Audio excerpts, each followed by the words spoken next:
Agora sim, boa tarde a todos. Quero agradecer imensamente por vocês estarem aqui conosco.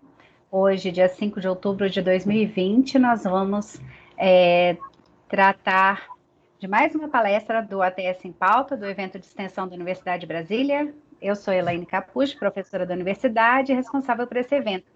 Nós estamos gravando essa palestra, ela será disponibilizada no nosso canal do YouTube, com a autorização do nosso convidado, o Dr. Alexandre Olímpio. Dr. Alexandre Olímpio, quero agradecer imensamente por você ter aceitado estar aqui conosco. O Dr. Alexandre Olímpio é médico executivo em saúde, tem MBA em gestão em saúde pela COPED, na UFRJ, e é diretor-geral da Tende. Nós estamos muito felizes que você está aqui com a gente para falar sobre a interpretação de estudos clínicos, né? O quanto isso tem relação com a avaliação de tecnologias.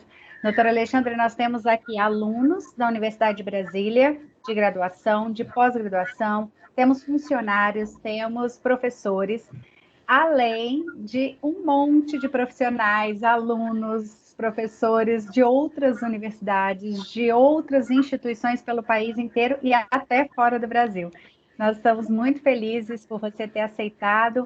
Eu já passo a palavra para você. Muito obrigada. Bom, professora, boa tarde. É uma grande satisfação, uma grande honra, uma alegria enorme estar aqui com vocês. Eu venho acompanhando esse trabalho que tem sido desenvolvido na Universidade de Brasília e está fazendo parte desse módulo, uma honra muito grande para mim. Então, eu agradeço enormemente pelo convite, um grande prazer estar com todos. E eu vou trazer esse tema, é um tema de muita relevância. A gente sabe que a interpretação de estudos clínicos ela está diretamente ligado às avaliações de tecnologia em saúde.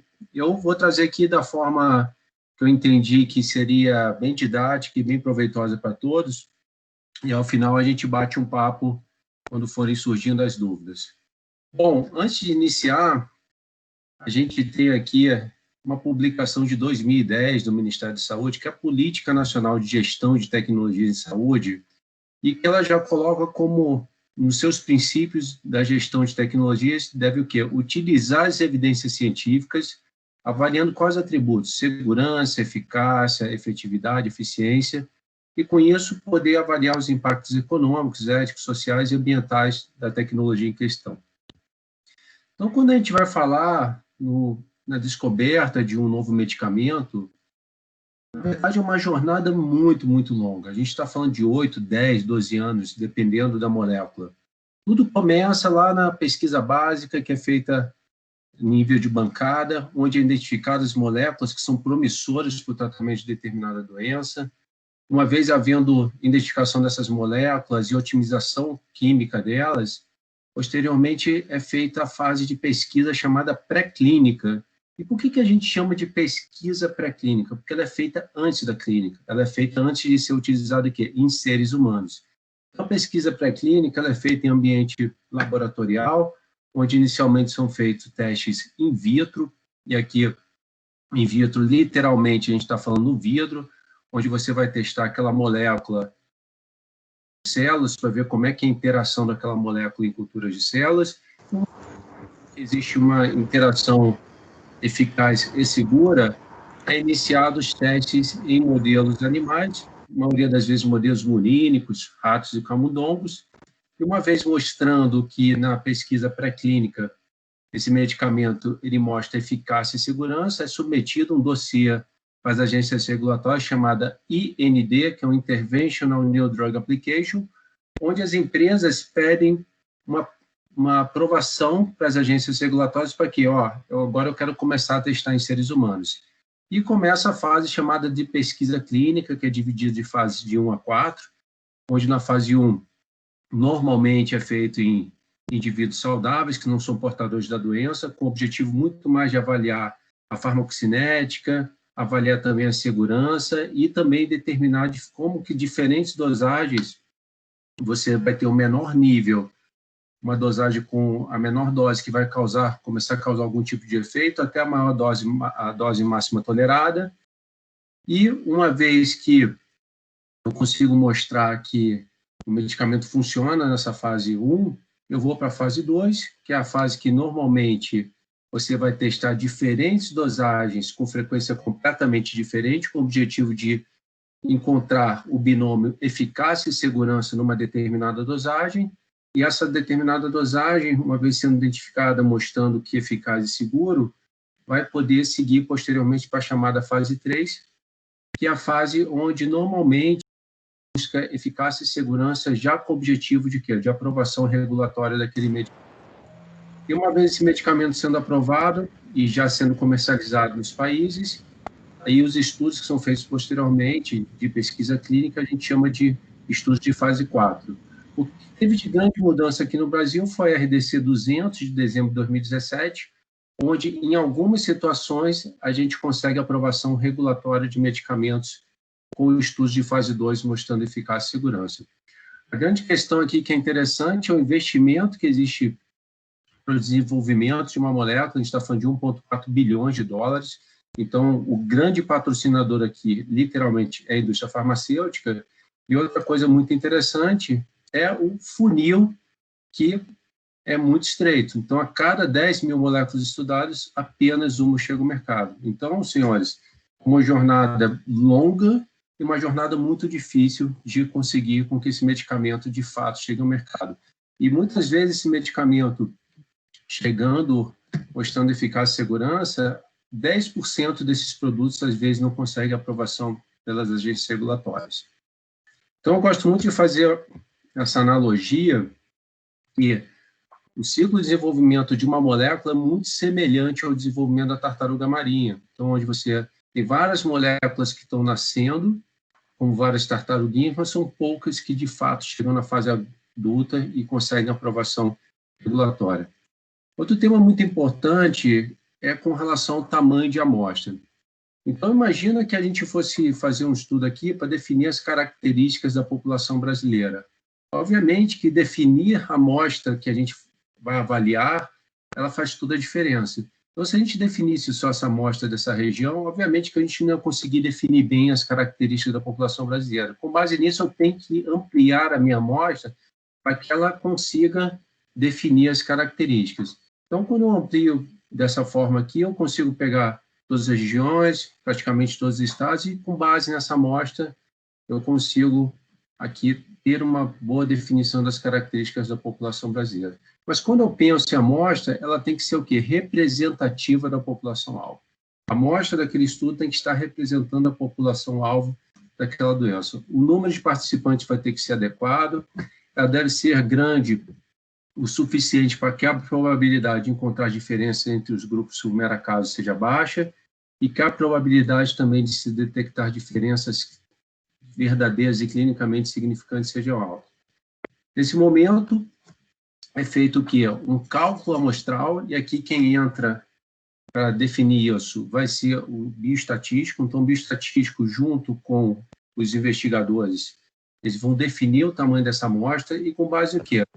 Na prevalência e incidência daquela doença, com relação também ao desenho do estudo, qual que é o tipo de desfecho primário que está buscando, é um desfecho clínico, é um desfecho substituto, quantos participantes de pesquisa abandonam o protocolo antes do seu término, e com base nisso vai calcular um tamanho de amostra que permita, sim, ser representativo e que dê um poder estatístico para aquele estudo. Então, a questão da prevalência da doença é muito importante. A gente vê cada vez mais muita pesquisa em doenças raras e ultra-raras, e, como já diz o próprio nome, o número de pacientes são poucos. Então, a gente vê aqui um estudo de fase 3, com a doença chamada doença de Pompe, que é uma doença rara, com 96 pacientes no estudo de fase 3. E quando a gente vai falar de síndrome coronariana aguda, e aqui eu me refiro a infarto agudo do miocárdio e angina estável, a gente vê que é um estudo com 20 mil pacientes, o mesmo estudo de fase 3. Então, a prevalência da doença, ela dita muito o tamanho da amostra de um estudo. Com relação aos desfechos em ensaios clínicos, esses são os parâmetros de avaliação final, que é o que vai ser avaliado ao final do estudo. Então, normalmente, eles são divididos em desfechos primários, que eles se tornam mais importantes do ponto de vista estatístico, principalmente, e desfechos secundários, que são outros eventos que podem ser modificados pela intervenção. E outra coisa que é muito importante quando a gente fala de desfechos, que eles idealmente têm que preencher esses critérios. Então, eles têm que ser interpretável e mensurável, sensível ao objetivo do estudo e que sejam também clinicamente relevantes. E com base nisso, existe esse conceito de desfecho clínico e desfecho substituto, e particularmente eu acredito que isso aqui é muito importante quando a gente olha os estudos. A gente tem que saber, vem cá, esse estudo está avaliando um desfecho clínico ou um desfecho substituto? O desfecho clínico é um desfecho que ele vai medir diretamente os benefícios clínicos substanciais daquela intervenção. Então, se aquele medicamento vai reduzir infarto, AVC, aumentar a sobrevida global, é o que a gente chama de desfecho clínico, que é o desfecho que está trazendo um benefício clínico substancial. Doutor Alexandre, fechou seu microfone.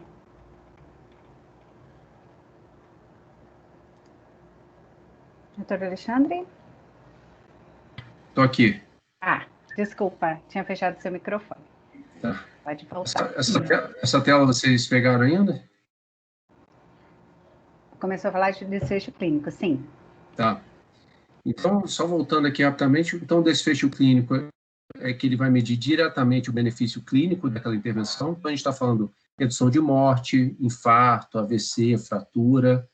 E desfecho substituto, uma medida laboratorial ou sinal físico, ele é substituto que entende-se que uma vez eu melhorando uma medida laboratorial ou um sinal físico, eu posso inferir que eu vou trazer uma melhora clínica para o paciente. Então, alguns exemplos que a gente pode ver, por exemplo, hipertensão arterial. O que eu tenho como desfecho substituto? Redução da pressão arterial.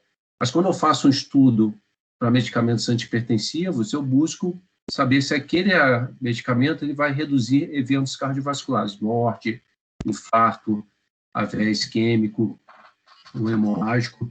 Então, isso aqui seriam os desfechos clínicos. Quando a gente vai falar, por exemplo, na área de diabetes, o que seria um desfecho substituto? A redução da glicemia. Mas será que o fato de eu reduzir a glicemia, eu vou melhorar os eventos cardiovasculares que são os desfechos clínicos? Não sei, eu tenho que fazer um estudo específico para isso. Então, a definição de desfecho clínico e desfecho substituto é muito importante. Só trazer um caso rápido para vocês, há cerca de 6 meses atrás, saiu um estudo mostrando que a associação de hidroxicloroquina e azitromicina reduzia os casos de Covid-19, e foi muito interessante que esse estudo, ele avaliava especificamente o quê? Um desfecho substituto. Então, eles pegavam os pacientes que estavam com Covid-19, faziam o diagnóstico pelo swab nasal, e aí submetiam esses pacientes à intervenção. E depois de 5, 7 dias, fazia novamente o exame e viam que eles tinham a carga viral negativada pelo exame laboratorial. Em nenhum momento aquele estudo falou que houve redução de mortalidade, morbidade ou tempo de internação relacionado ao Covid-19. Então, isso aí foi um clássico estudo que simplesmente avaliou um desfecho substituto e não um desfecho clínico. Outro componente muito importante da gente sempre avaliar um estudo é saber se ele está avaliando superioridade ou não inferioridade. Então, nos estudos de superioridade, onde a gente vai fazer uma hipótese antes de iniciar o estudo, querendo provar que o produto Y ele é superior ao produto X, então eu vou testar essa hipótese. O meu objetivo ao final desse estudo é mostrar que o produto Y é superior ao produto X. Só que, às vezes, essa hipótese ela não é comprovada. Ao final do estudo, eu tenho que o produto Y ele não mostrou ser superior ao produto X.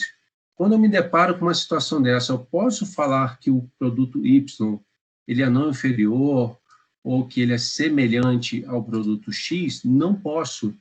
Nessa situação, simplesmente esse estudo falhou. Ele não conseguiu comprovar a hipótese que eu estava testando, que era uma hipótese de superioridade.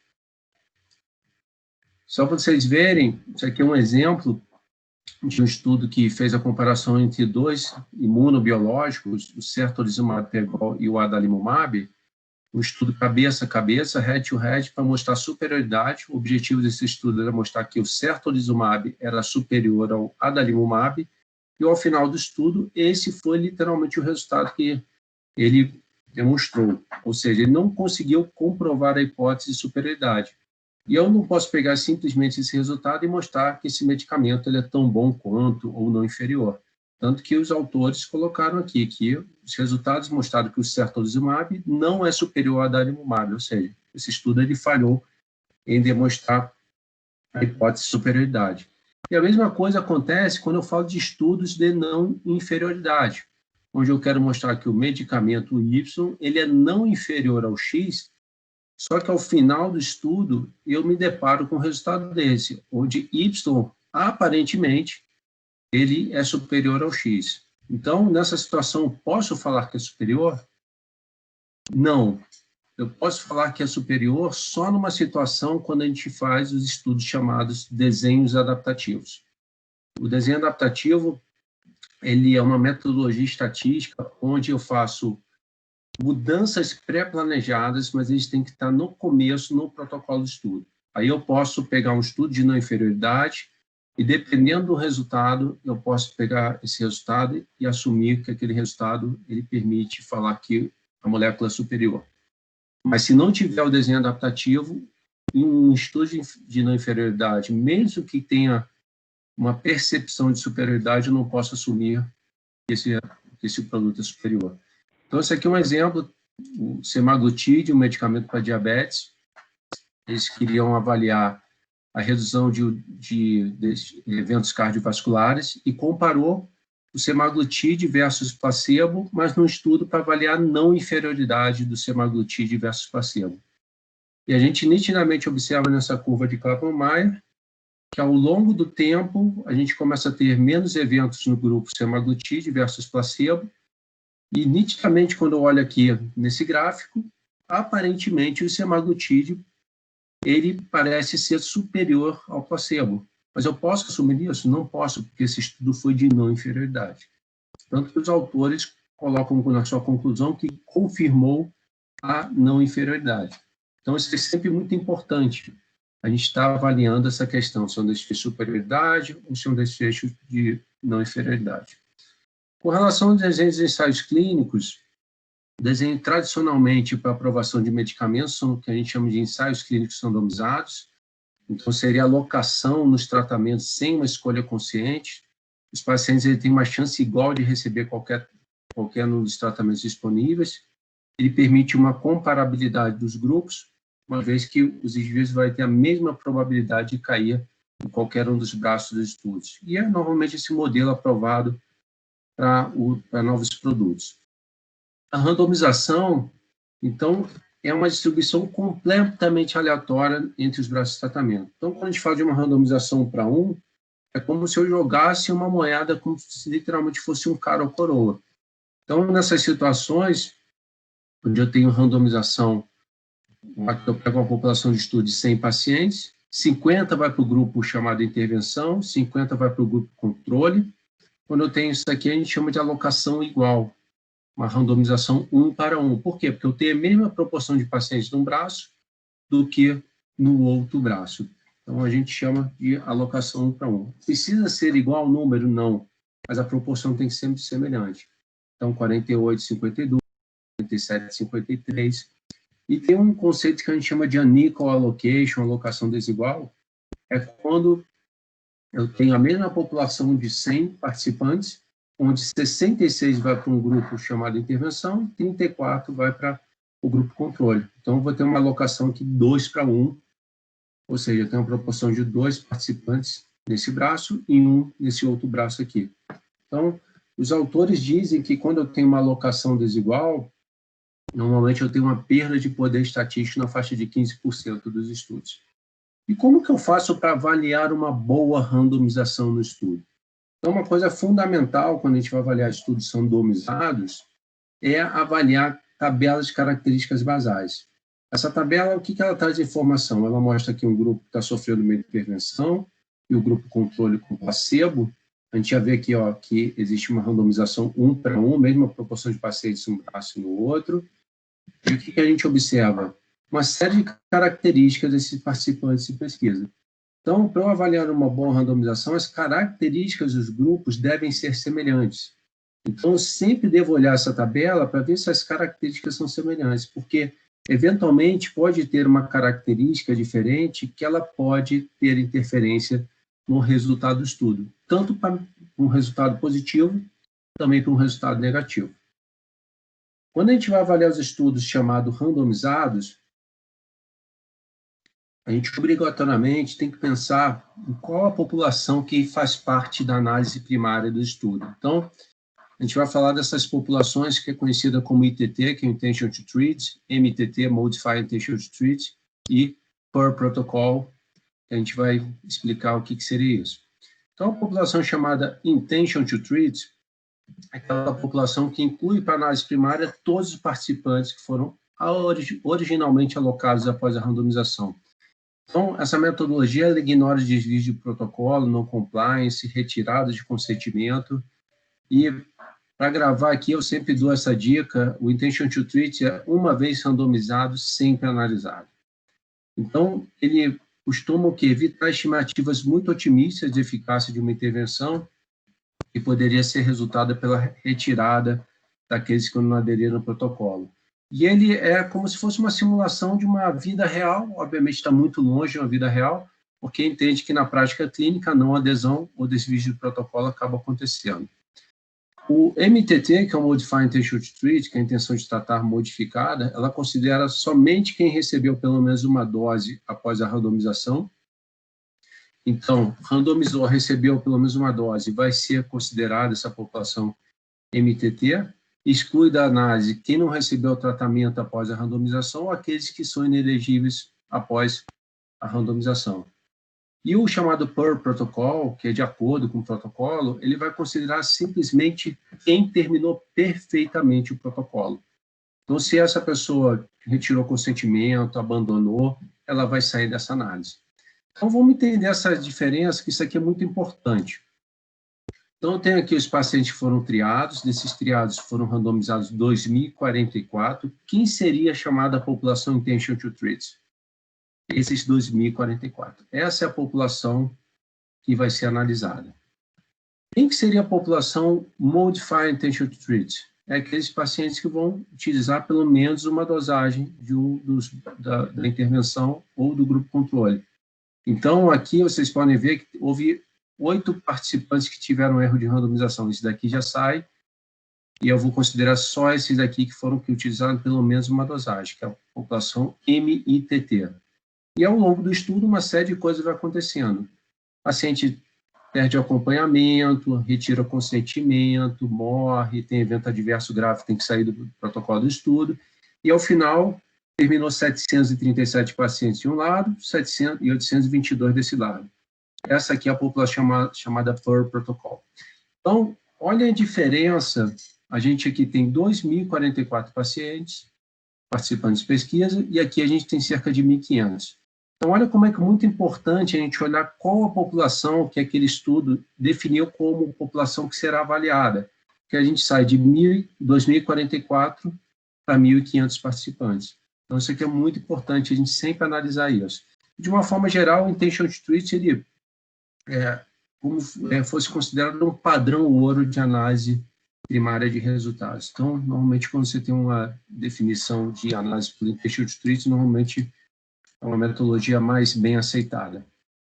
Os tipos de controle. Então, a gente tem os estudos controlados, que podem ser controle com medicamentos ativos ou controle com o grupo placebo, ou seja, quando eu estou comparando a minha intervenção com alguma outra coisa, então, são os estudos controlados, e tem os estudos não controlados, que normalmente os dados deles não são confiáveis. Por quê? Porque eu não tenho um grupo controle.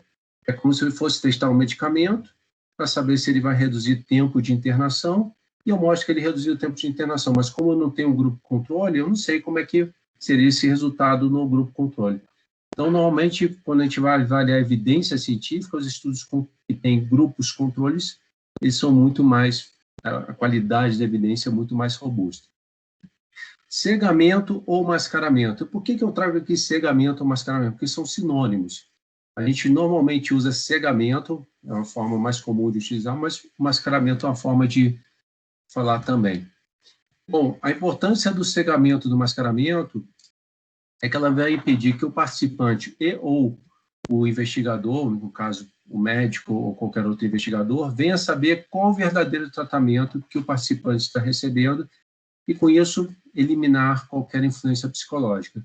E, para isso, os medicamentos que estão sendo utilizados eles têm que ser exatamente idênticos. Então, se um braço está usando um comprimidinho azul, o outro tem que usar um comprimidinho azul. Se um está usando amarelo, o outro tem que usar amarelo. E por que isso aqui é importante? Porque quando o participante de pesquisa ele volta para o centro, quais são as perguntas que fazem? Vem cá, como que o senhor está se sentindo? Ah, estou muito melhor. O senhor está tomando o remédio direitinho? Estou tomando aquele remédio, um comprimido amarelo todo dia. Aí chega um outro, faz a mesma pergunta e fala, não, estou tomando um comprimido vermelho. Aí o investigador já sabe que tem diferença. Então, os medicamentos que estão sendo utilizados, que é o de intervenção, que é a substância do placebo, ela tem que ter características exatamente idênticas. Bom, e dentro do cegamento, a gente tem os estudos chamados abertos, ou seja, tanto o participante de pesquisa quanto o investigador sabe o que está sendo administrado, ou seja, aqui não tem cegamento, e que é muito importante porque os estudos que são abertos acabam tendo uma interferência psicológica pelo fato de saberem o que está sendo utilizado. Então, uma dica aqui muito importante que eu dou quando você se depara com o estudo aberto é saber se o desfecho ele é um desfecho objetivo ou um desfecho subjetivo. E o que isso quer dizer? Um desfecho objetivo, morte. Morte é extremamente objetivo. E acaba que os desfechos objetivos ele tem muita pouca influência psicológica. Então, ninguém pode falar, eu morri, ou eu acho que eu morri. Não existe isso. Ou está vivo ou está morto. Dor é um desfecho completamente subjetivo. Então, a pessoa sabendo que está usando um medicamento que ela acredita que é mais forte, ou melhor, ou pior, ela pode achar que a dor melhorou ou piorou. Então, ela acaba tendo influência psicológica. Isso tanto do lado do participante de pesquisa, como do lado do investigador também. Então, sempre é muito importante, quando olhar estudos abertos, saber se aquele desfecho é objetivo ou subjetivo. Dependendo desse tipo de desfecho, pode ter uma influência psicológica muito maior do que no outro. O estudo cego, o ciclo cego, o paciente não sabe que o tratamento ele está recebendo, mas o investigador sabe. O duplo cego, que é a modalidade mais comum, aqui nem o participante, nem o investigador sabe que está sendo utilizado. E tem o triplo cego, que é muito pouco utilizado, mas nem o participante, nem o investigador e nem o estatístico sabe que está sendo utilizado. E o que eu faço nessa situação, quando eu vou comparar medicamentos que têm diferentes vias de administração ou posologia diferente? Ou seja, eu quero comparar um medicamento que é um comprimido, mas um braço vai usar esse comprimido semanal, o outro vai usar um comprimido de 15 dias. O que eu faço nessa situação? Então, existe uma metodologia chamada double dummy, às vezes pode ser até um triple dummy, não tem uma tradução para o português, a gente chama de duplo simulado. Ele é utilizado quando não consegue possuir similaridade entre o tratamento teste e o controle. Então, quando um grupo usa diferentes vias de administração, é interessante o quê? Que o placebo de cada um, quer oral ou injetável, seja prescrito para garantir o quê? A ocultação do tratamento. E a mesma coisa acontece se você tiver uma situação onde tem a mesma via de administração, porém posologias diferentes. Então, vamos pegar esse caso aqui. A gente está comparando um comprimido, o alendronato, que é dado uma vez por semana, e o denosumab, que é subcutâneo a cada 6 vezes. Imagina essa situação. O participante de pesquisa vai lá no centro de pesquisa, o investigador pergunta, vem cá, como é que o senhor está se sentindo? Ah, estou muito bem, melhorei bastante. Ah, está tomando remédio? Estou. Como é que o senhor está tomando? Ah, eu tomo aquele comprimido uma vez por semana. E desse outro lado, faz a mesma pergunta, como é que você está tomando seu remédio? Eu tomo aquela injeção subcutânea a cada 6 meses. Aqui, o investigador já sabe o que está sendo utilizado. Então, nesse caso, nesse braço que está usando o comprimido do princípio ativo, ele vai receber uma injeção de soro fisiológico, água destilada subcutâneo, a cada 6 meses, e nesse braço que usa o denosumab subcutâneo a cada 6 meses, vai usar um comprimidinho de placebo semanal. Então, quando o investigador fizer a pergunta, um braço e o outro vai falar, ó, eu tomo aquele comprimido uma vez por semana e aquela injeção subcutânea a cada 6 meses. Bom, com relação às revisões sistemáticas, As revisões temáticas, elas são conhecidas como estudos secundários. E por que é um estudo secundário? Porque eu junto informações de estudos primários, que foram estudos que foram conduzidos, eu coleto essas informações e faço um estudo chamado secundário. Então, a meta-análise, a revisão sistemática com meta-análise ou sem meta-análise, ela tem por objetivo que reunir estudos semelhantes, avaliando eles criticamente dentro de uma metodologia, e caso essa metodologia e a qualidade dos estudos permitam, nós fazer uma análise estatística que é chamada de meta-análise. Então, o que eu quero dizer com essa questão que eu comentei agora? Que toda meta-análise, obrigatoriamente, por detrás dela, vai ter uma revisão sistemática. Mas nem toda revisão sistemática pode vir uma meta-análise. E por sintetizar os estudos primários semelhantes e de boa qualidade, hoje em dia, a revisão sistemática é considerada o melhor nível de evidência para a tomada de decisões. As revisões sistemáticas, elas têm uma metodologia muito criteriosa, então são uma série de etapas que são realizadas, desde a questão de pesquisa, que é feita através da metodologia PICO, definição do protocolo, estratégia de busca, seleção dos estudos, avaliação da qualidade, extração de dados, análise estatística e sua interpretação. Então, são várias e várias etapas.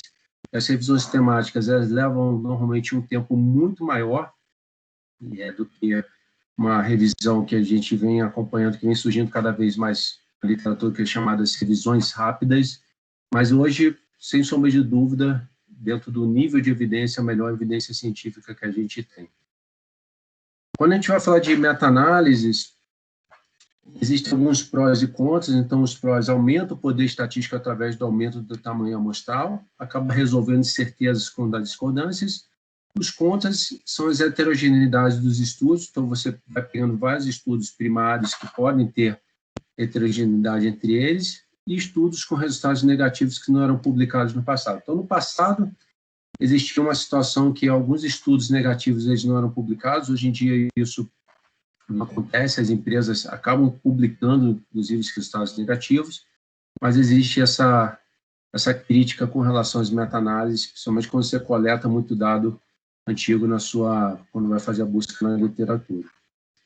Bom, e dentro disso existe um gráfico muito importante chamado Forest Plot, que é o gráfico das meta-análises. Então, esse gráfico é um dos gráficos que eu mais gosto de avaliar, mas é importante a gente conhecer os componentes desse gráfico. Então, esse gráfico ele tem dois eixos, esse eixo vertical, que é o eixo Y, conhecido como linha da nulidade, e esse eixo horizontal, que é o eixo X. Então, a linha da nulidade ele vai dividir em dois campos, favorável a uma intervenção ou a outra.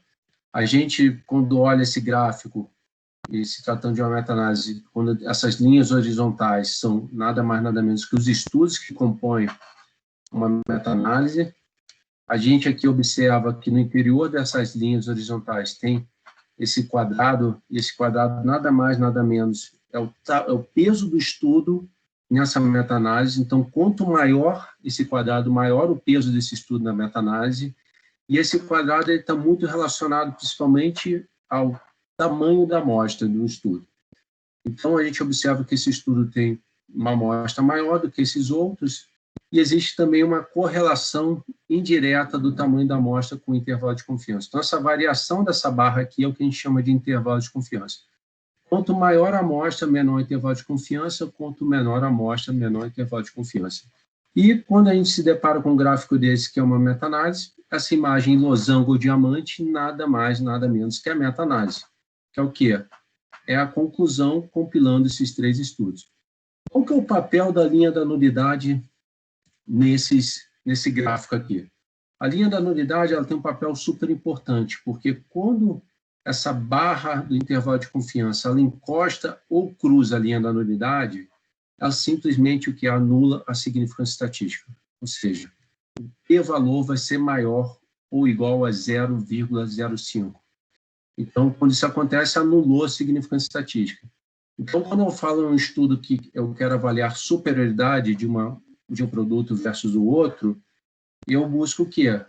Alcançar uma significância estatística, um p-valor menor do que 0,05. Ou seja, nesse caso, idealmente, a barra de intervalo de confiança não deve encostar nem cruzar na linha da nulidade.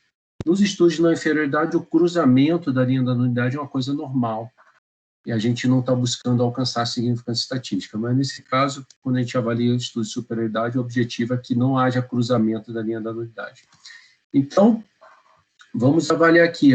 A gente já observa que é um gráfico de forest plots, linha da nulidade número 1, normalmente porque ela fica no número 1, dependendo da medida de efeito que está sendo avaliada. Então, normalmente, quando o gráfico de forest plots fica a linha da nulidade fica em cima do número 1, seria o quê? O risco relativo 1, hazard ratio 1 ou odds ratio 1. Nesse caso, qual que é a medida que está sendo avaliada? O odds ratio.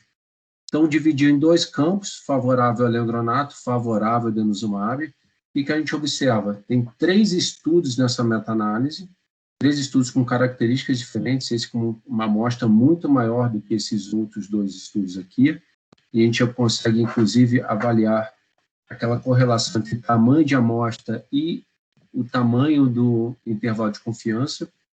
E o que a gente observa? Esses 3 estudos estão mais para esse lado favorável ao leandronato, entretanto, os 3 cruzaram a linha da nulidade. E quando isso acontece, ele anula a significância estatística, ou seja, o p-valor vai ser maior ou igual a 0,05. Daqui a pouquinho já falaremos de p. E a mesma coisa aconteceu com a meta-análise, que é a conclusão desses 3 estudos. A meta-análise foi favorável ao leandronato, mas pelo fato de cruzar a linha da nulidade, anulou a sua significância estatística. Vamos falar do p-valor ou valor de p. Então, vamos pegar essa situação onde a gente está comparando uma intervenção, que seria um shake cheio de proteína, e um shake de placebo, e ao final do estudo a gente observou que o grupo que usou a intervenção com proteína fez 10 barras, e esse grupo fez 8 barras, ou seja, esse grupo fez 25% a mais. Eu posso concluir que a intervenção melhorou a performance só com base nesse número? Não. Então, vamos ver aqui, o P deu 0,3, ou seja, maior do que 0,05. Não posso concluir isso. Então, o que seria o P-valor? O P-valor, na verdade, o P é de probabilidade. Então, ele é um teste estatístico onde eu estou testando a chamada hipótese nula. O que seria hipótese nula? Então, quando eu faço um estudo para avaliar a superioridade, eu quero testar a hipótese nula. A hipótese nula é que não tem diferença entre os produtos, entre as intervenções. Então, eu quero testar a hipótese nula, eu quero ir contrário a ela.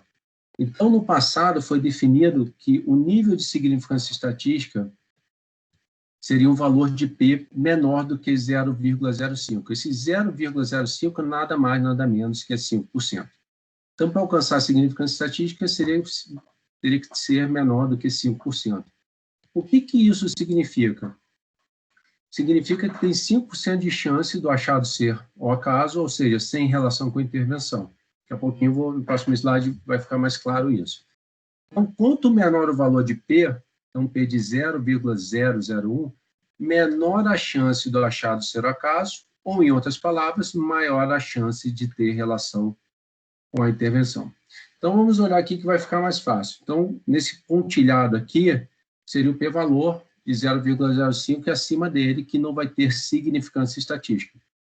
Então, o P de 0,05, que é igual a 5%, o que ele quer me dizer? Que eu tenho 95% de chance de ter relação com a intervenção e 5% de ser desse achado ser ao acaso. Ou seja, aqui eu não alcancei significância estatística. Mas quanto menor o p-valor, e aí o p menor do que 0,05, ele já começa a alcançar a significância estatística, que é abaixo dessa linha pontilhada. O que isso quer me dizer? Um p de 0,04, ele é 4%.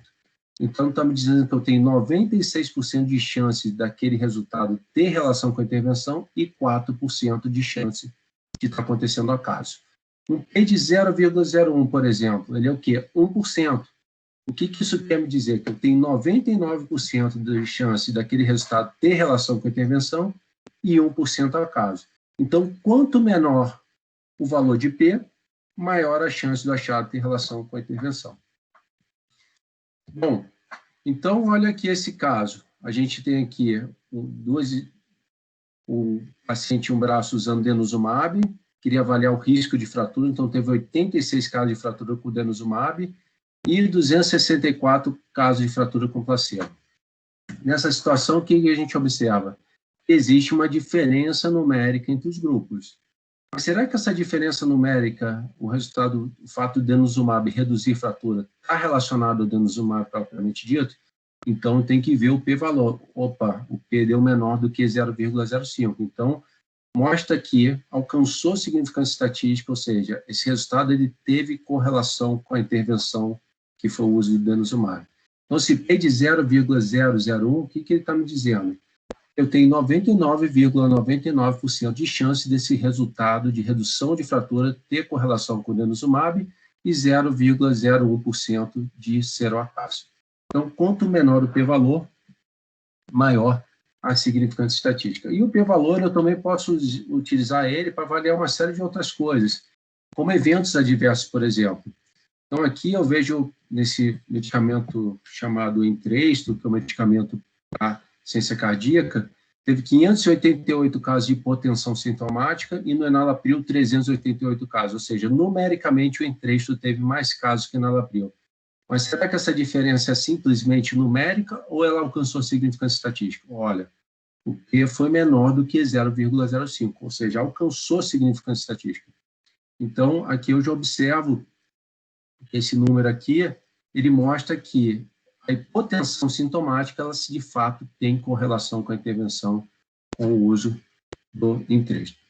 Vamos falar do intervalo de confiança. Então, o intervalo de confiança, se a gente fizesse um estudo, vamos considerar pacientes asmáticos, asma refratária, pegasse todos os pacientes do mundo, pegasse aí 100 milhões de pacientes, dando um exemplo, aquele resultado do estudo a gente ia ter 100% de confiança. Por quê? Porque a gente pegou simplesmente todos os pacientes do mundo. Só que isso é impossível do ponto de vista de logística e financeiro também.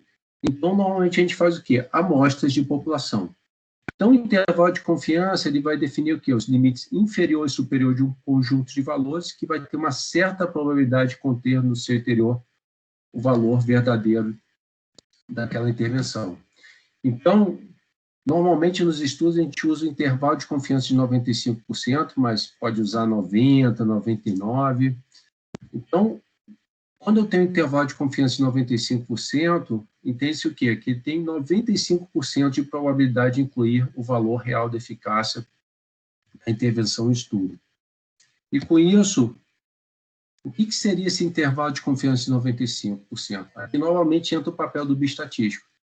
Significa que o resultado ele vai estar dentro daquele intervalo em 95 dos 100 estudos hipoteticamente realizados. Então, aqui o estatístico ele vai fazer 100 estudos hipoteticamente, e entende que aquele resultado ele vai cair dentro do intervalo de confiança em 95 desses 100 estudos que são realizados.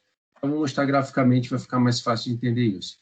Então, quanto mais estreito for o intervalo de confiança, mais precisa a estimativa. O intervalo de confiança ele avalia precisão estatística. Então, quanto mais estreito for o intervalo de confiança, ele significa o quê? Que a capacidade daquele resultado é de se repetir várias vezes em diferentes medidas da mesma realidade. Então, quanto mais estreito, maior a precisão estatística e maior a confiança que eu tenho nesse resultado.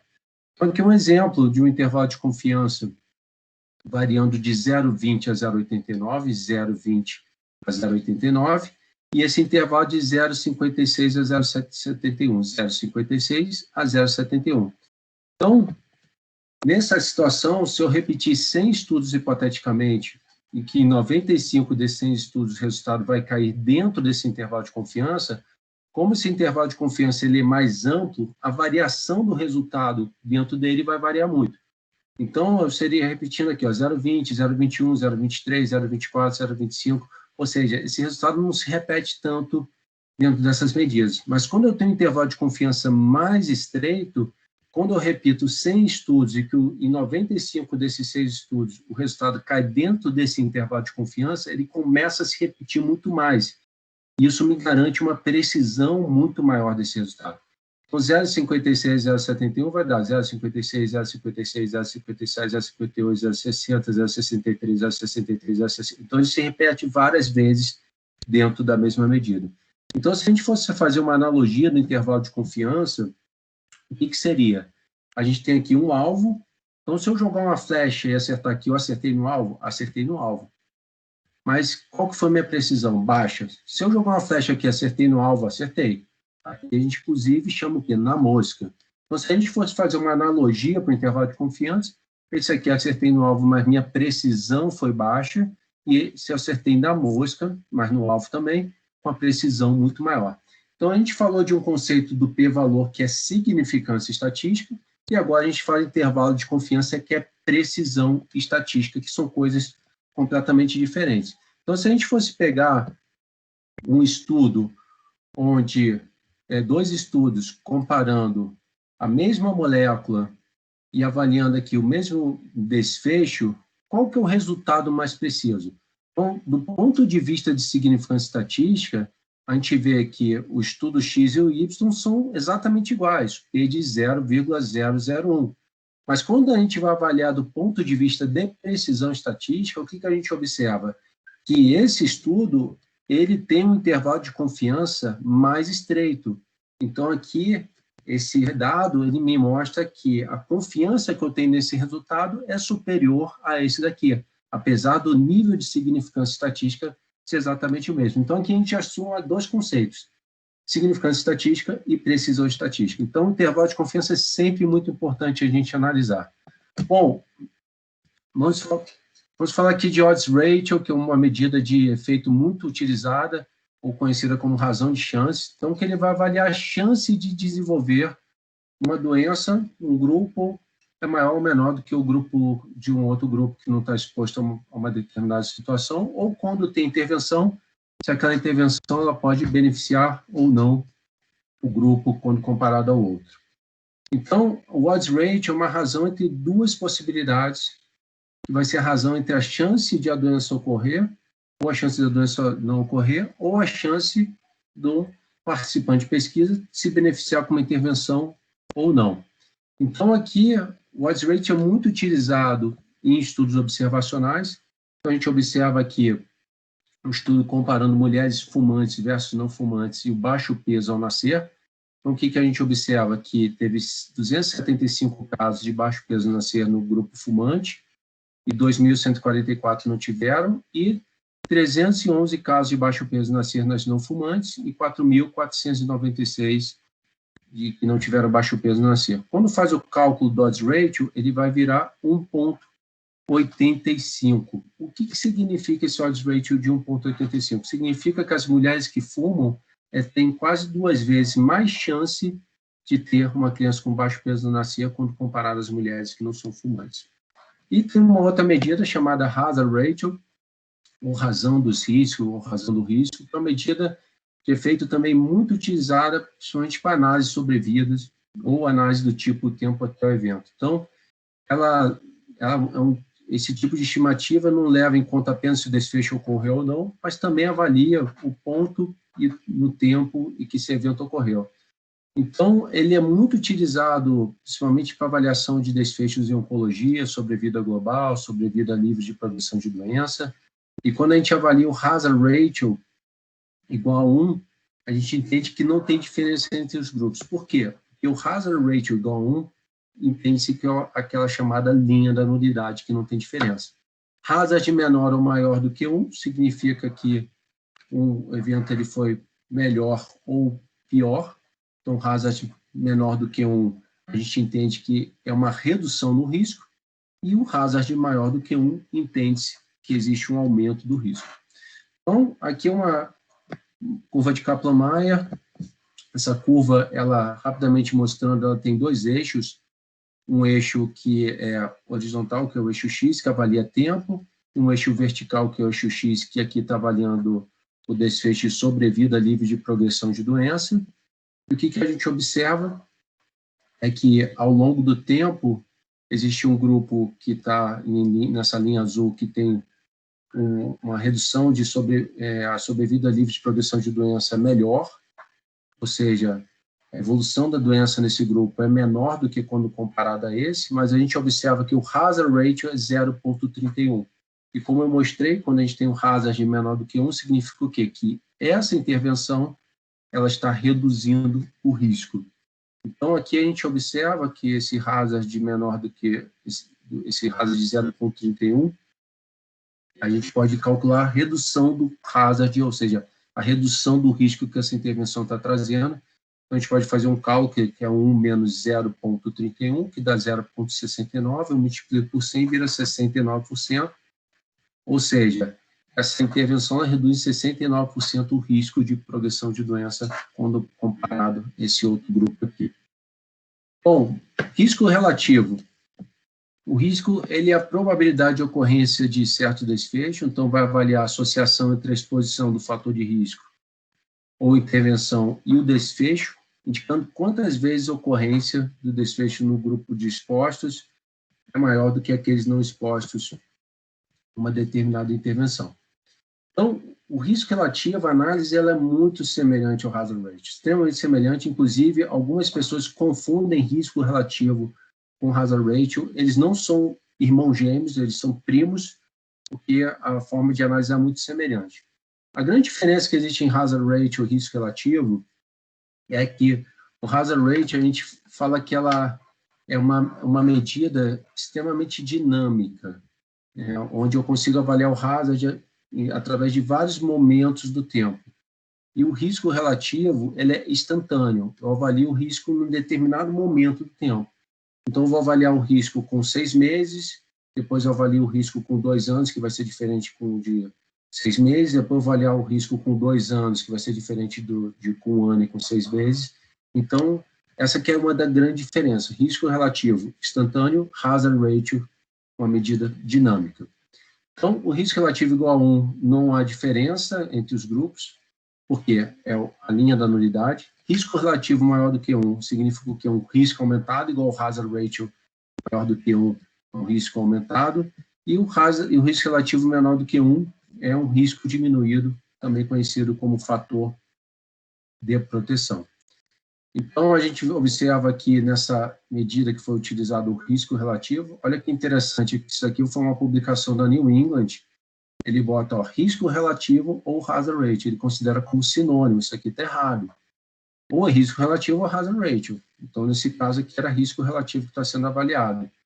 Então, ele mostrou aqui que o risco foi de 0,32, comparando os pacientes que usavam denosumab versus placebo, viu que teve menos eventos de fratura no grupo denosumab quando comparado ao placebo. Bom, é muito importante a gente olhar os dados de forma concatenada. Então, não existe um dado único no estudo que ele vai falar se aquele estudo é bom ou não, ou se aquela informação, ela do ponto de vista de qualidade, é boa ou não. Então, aqui um exemplo, esse aqui foi um estudo que foi publicado na New England, comparando rivaroxaban e enoxaparina para profilaxia de trombose venosa profunda em pacientes internados em UTI. E olha que interessante, esse estudo ele foi publicado na New England, uma revista de altíssimo fator de impacto, ou seja, o nível de relevância científica dessa revista é muito alto.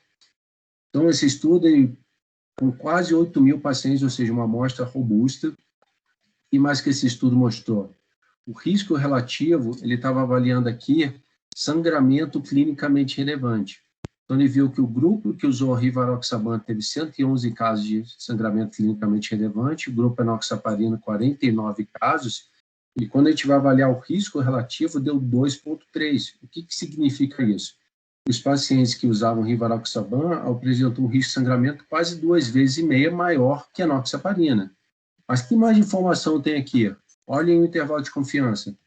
Intervalo de confiança super estreito, 1,6 a 3,17, mostrando uma precisão estatística muito alta nesse resultado.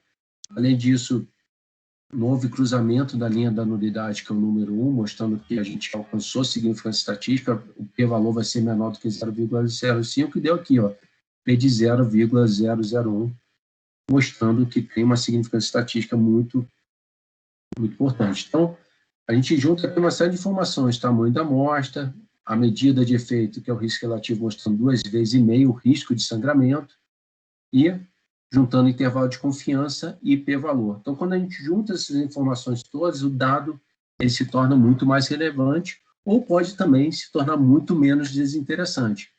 posso ter um p-valor com muita significância estatística, mas um intervalo de confiança muito amplo, mostrando uma imprecisão estatística muito baixa daquele resultado.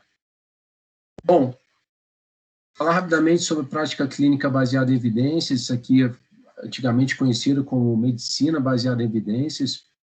Esse conceito ele nasceu na década de 80 e 90 na Universidade de McMaster, no Canadá. Ele definiu esse conceito como que o uso consciencioso, explícito e criterioso das melhores evidências disponíveis para tomada de decisão clínica. Então, eu, quando me formei em 1999, comecei minha residência em 2000, a cardiologia foi uma das especialidades que mais se aprofundou nesse conceito da prática clínica baseada em evidência. Então, todas as tomadas de decisão que a gente fazia na enfermaria tinham que ser pautadas por evidências científicas. Então, se a gente fosse anticoagular um paciente, se a gente fosse associar antihipertensivos, o que fosse, essa tomada de decisão tinha que ser pautada em evidências. E esse conceito ele busca reconhecer o quê? Publicações com melhor rigor científico, então, que seriam o quê? Estudos bem desenhados, bem conduzidos, com um número adequado de participantes, compilar essas informações e tornar acessíveis a todos os profissionais de saúde, diminuindo assim as incertezas clínicas. E dentro desse conceito, surge essa pirâmide de níveis de evidência. Então, quanto mais alto da pirâmide, maior o nível de evidência, ou seja, maior o nível de confiança e validade dessa evidência científica. E vocês podem ver que quem que está no topo da pirâmide aqui? Revisão sistemática. A revisão sistemática hoje é o maior nível de evidência que existe na literatura. Em segundo lugar, são os ensaios clínicos randomizados com mais de 1.000 participantes. Em terceiro, os ensaios clínicos randomizados com menos de 1.000 participantes.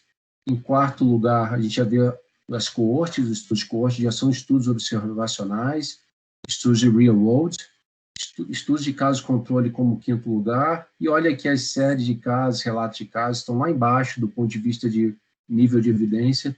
A mesma coisa para opinião de especialistas, experimentação animal e pesquisa in vitro. Bom, dito isso, eu termino aqui minha apresentação, deixo aqui meus contatos, meu telefone, redes sociais, eu estou lá no LinkedIn, estou também no Instagram, Facebook e no Telegram. Bom, professor, era isso que eu queria estar compartilhando com vocês. Eu sei que o tema é muito extenso, eu tentei aqui compilar as informações, mas deixo aqui aberto para os comentários, dúvidas, questionamentos que tiverem.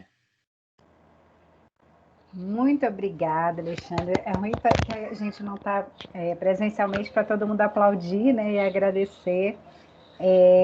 Você realmente conseguiu trazer os principais pontos, né, que não é fácil, né? Eu acho que os alunos estão olhando aqui e falando, meu Deus, né?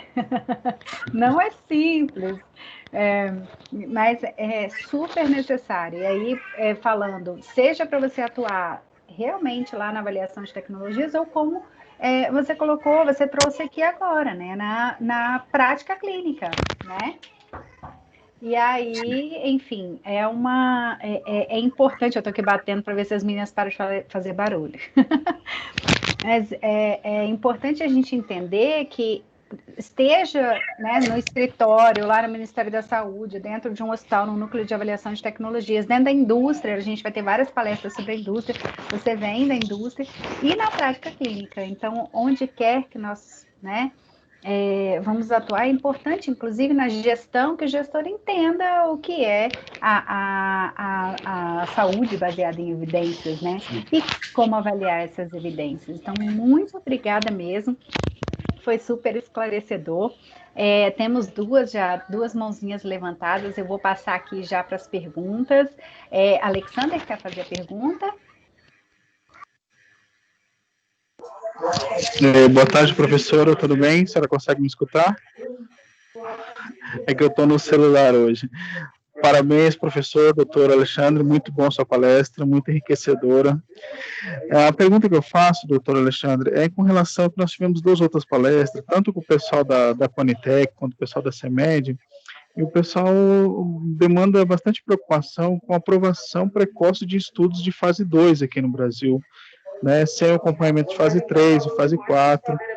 né, e no começo da sua palestra você também traz bem isso, né, do investimento que é feito, né, financeiro em cima dessas moléculas, e não todas as moléculas conseguem ser aprovadas, né? Eu gostaria de saber dessa relação, assim, se essa aprovação é mais por uma questão assim financeira, de que você não tenha tantos prejuízos com aquele investimento, onde que fica essa parte entre a ética e o mercado nessa questão?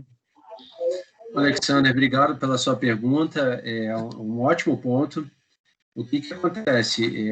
Essa RDC 200, que surgiu em dezembro de 2017, foi uma RDC que eu chamo muito inovadora aqui no Brasil, porque ela trouxe essa oportunidade da gente ter registro de medicamentos com estudo de fase 2.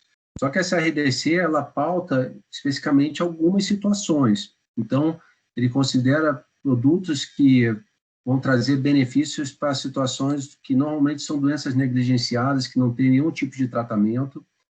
E, com isso, a gente considera muito o quê? Doenças raras, doenças ultra raras, doenças oncohematológicas que elas não têm um tratamento tão eficaz. Então, essa RDC, ela trouxe, por um lado, uma oportunidade do medicamento chegar mais rapidamente no mercado. Por outro lado, uma grande preocupação porque a gente não sabe como é que esse medicamento, quando a gente for expor ele há mais tempo, o que ele pode trazer de questões principalmente de segurança e também se essa eficácia vai ser sustentada. Então, a grande maioria das empresas que estão registrando medicamentos usando essa RDC 200, ela tem que fazer um plano de minimização de risco, ou seja, uma farmacovigilância muito forte, e se comprometer em conduzir os estudos de fase 3 para mostrar, no caso, uma eficácia e segurança no ambiente de fase 3, mas já com produto registrado. Então, esse é um ponto muito interessante. Eu acredito particularmente que foi um ganho que a gente trouxe aqui para o Brasil, para poder ter esse registro, mas tem que ter, sem sombra de dúvida, um acompanhamento muito próximo para ver se a segurança e eficácia desses produtos vão permanecer após a utilização deles por mais tempo. Isso é muito interessante, né, doutor Alexandre? 30% das moléculas, né, cerca de 30% das moléculas que são promissoras em fase 2 realmente cumprem, né, a promessa em fase 3. Sim. Então, é por isso que as coisas estão juntas e misturadas. Tem alunos aqui de vigilância sanitária, sabe, doutor Alexandre? Então, é bom... eles estão fazendo provas, sabe, essa semana, e a respeito disso, inclusive. Porque realmente... é algo a se atentar, né? Se eu estou lá na prática clínica, eu tenho que acompanhar e relatar os eventos adversos, ou mesmo o sucesso, né? Olha, deu tudo certo, eu usei fase 2, está tudo bem. Então, é importante que tenha esse acompanhamento de perto por parte dos profissionais de saúde, por parte da vigilância sanitária e da própria indústria, né? Sim. Bom, então vou passar a próxima pergunta para o Leonardo Abreu. Boa tarde, doutor Alexandre. Eu queria agradecer pela palestra. Você foi muito didático e explicou coisas complexas de um modo muito simples, assim, e acho que vai ser um grande acréscimo para todo mundo que está matriculado. E eu queria perguntar para você um pouco sobre o aspecto histórico que faz parte da história da farmacologia clínica, né? A prática clínica baseada em evidências, ela surgiu quando a farmacologia clínica surgiu, na década de 90, né? E você falou que surgiu no Canadá. Eu gostaria de saber se, por acaso, você sabe como é que se deu essa sistematização de estudos clínicos em outros países. Por exemplo, Alemanha, Rússia, na Índia, na Europa, Itália, por exemplo, porque, assim, eu percebo que essa sistemática, né, de pesquisa clínica que existe em alguns países é diferente da sistemática de pesquisa clínica de outros países, né? Principalmente aqueles que têm medicinas tradicionais e racionalidades médicas que não são iguais à que se segue na América, por exemplo, né? E, então, por exemplo, a gente vê uma dificuldade no Brasil de regulamentar a ozonioterapia, certo? mas existe pesquisa clínica com ozonioterapia na Itália, por exemplo, né? Existe protocolo. E países como os países da América do Norte não aceitam, né? E o Brasil fica dividido, como se ele tivesse que seguir a diretriz de um país ou de outro. E também, assim, se essas pesquisas clínicas, elas foram normatizadas no âmbito da OMS, por exemplo, ou a OMS dá liberdade para isso. Muito obrigado, desde já. Leonardo, obrigado aí pela sua pergunta. Uma pergunta que não é fácil de responder, então vou responder aqui algumas partes.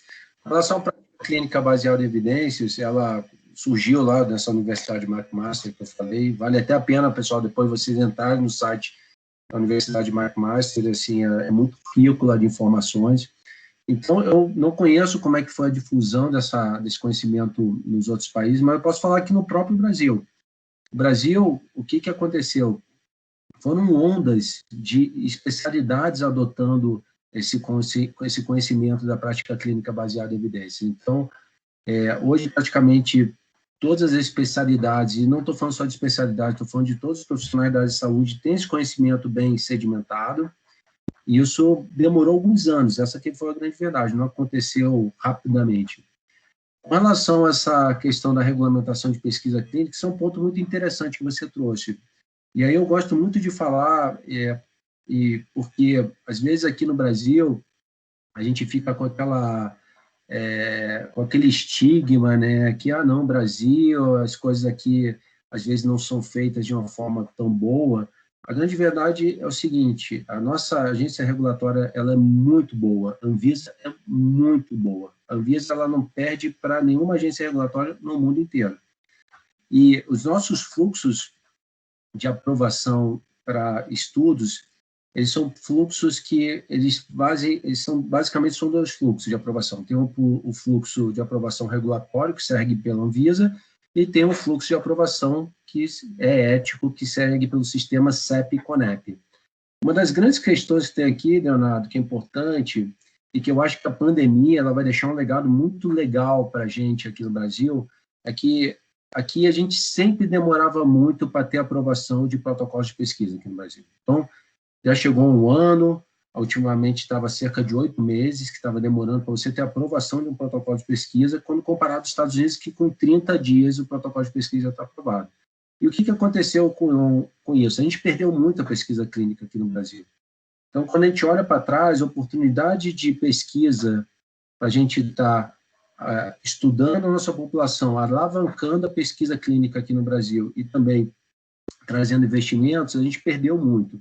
Então, o que a gente está vendo nesse cenário do Covid? A gente está vendo prazos de aprovação nunca vistos na história do Brasil. Tanto aprovações éticas quanto regulatórias, sistema CEP-CONEP e Anvisa. Então, acho que esse vai ser um grande legado, porque, de fato, existe uma diferença muito grande entre os países do ponto de vista de aprovação. Outro ponto importante que você trouxe é a questão que cada país tem sua regulação. Então, nos Estados Unidos, eu posso pagar para um participante de pesquisa entrar na pesquisa clínica. Ele pode receber dinheiro, literalmente. Aqui no Brasil, a legislação, a resolução da CONEP 466, ela não permite. Eu não posso pagar um participante de pesquisa. O que eu posso pagar para ele? Pequenos custos. Então, uma alimentação, uma passagem, uma hospedagem, às vezes, dependendo da logística, isso eu posso pagar, mas eu não posso pagar R$1.000, R$2.000, R$3.000 por mês para esse participante de pesquisa. E tem uma outra questão, que também é da resolução da CONEP, é a obrigatoriedade do patrocinador de fornecer medicamento para o participante de pesquisa após o término, caso esse participante se beneficie da intervenção. Então, se ele está se beneficiando, o patrocinador tem a obrigatoriedade de fornecer pelo tempo que for necessário, enquanto o investigador achar que esse participante ele tem a necessidade de receber. E por quanto tempo? Por quanto tempo for necessário, pode ser 5, 10 anos. Então, essa é uma grande questão, uma diferença que tem aqui. O que houve de mudança foi com relação a doenças ultra-raras, que limitou em 5 anos de fornecimento, mas as outras doenças, acaba que o tempo de fornecimento ele não tem prazo. Então, cada país tem suas características, Mas eu gosto muito de ressaltar isso, porque aqui no Brasil, a gente faz as coisas muito bem. A Anvisa vai muito bem. Aqui, a gente falando especificamente de avaliação de tecnologia da saúde, a gente tem uma agência maravilhosa, a Conitec é um padrão ouro de agência de avaliação de tecnologia de saúde. Então, assim, eu gosto muito de ressaltar essa questão. Obrigada, doutora Alexandre. Eu estou me vendo você falando aí, Leonardo, né, de como difundiu no Brasil. Na medicina, né, já se falava em medicina baseada em evidência há muito tempo. Uma grande onda que mudou a história para as demais profissionais de saúde foi promovida pela própria Anvisa. Aí, olha, eu, né, já faço parte dessas histórias, começa a ficar as rugas todas evidentes.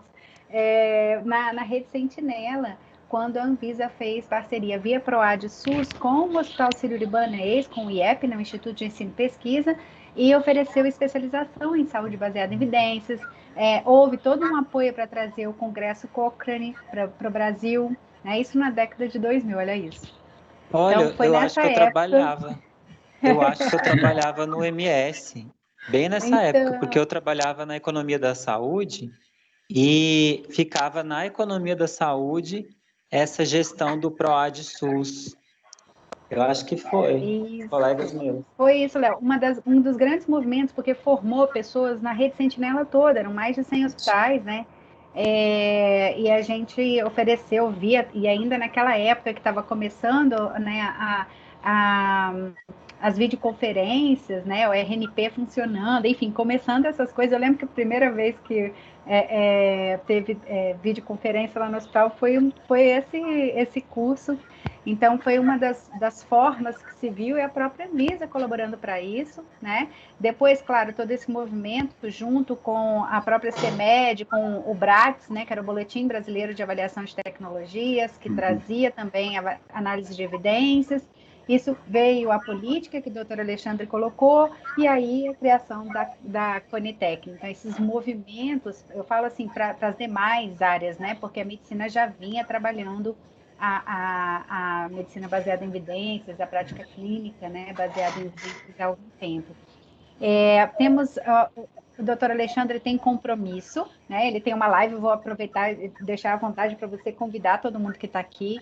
Quero agradecer mais uma vez imensamente, inclusive a participação, né, do Leonardo, do Alexandre fazendo perguntas.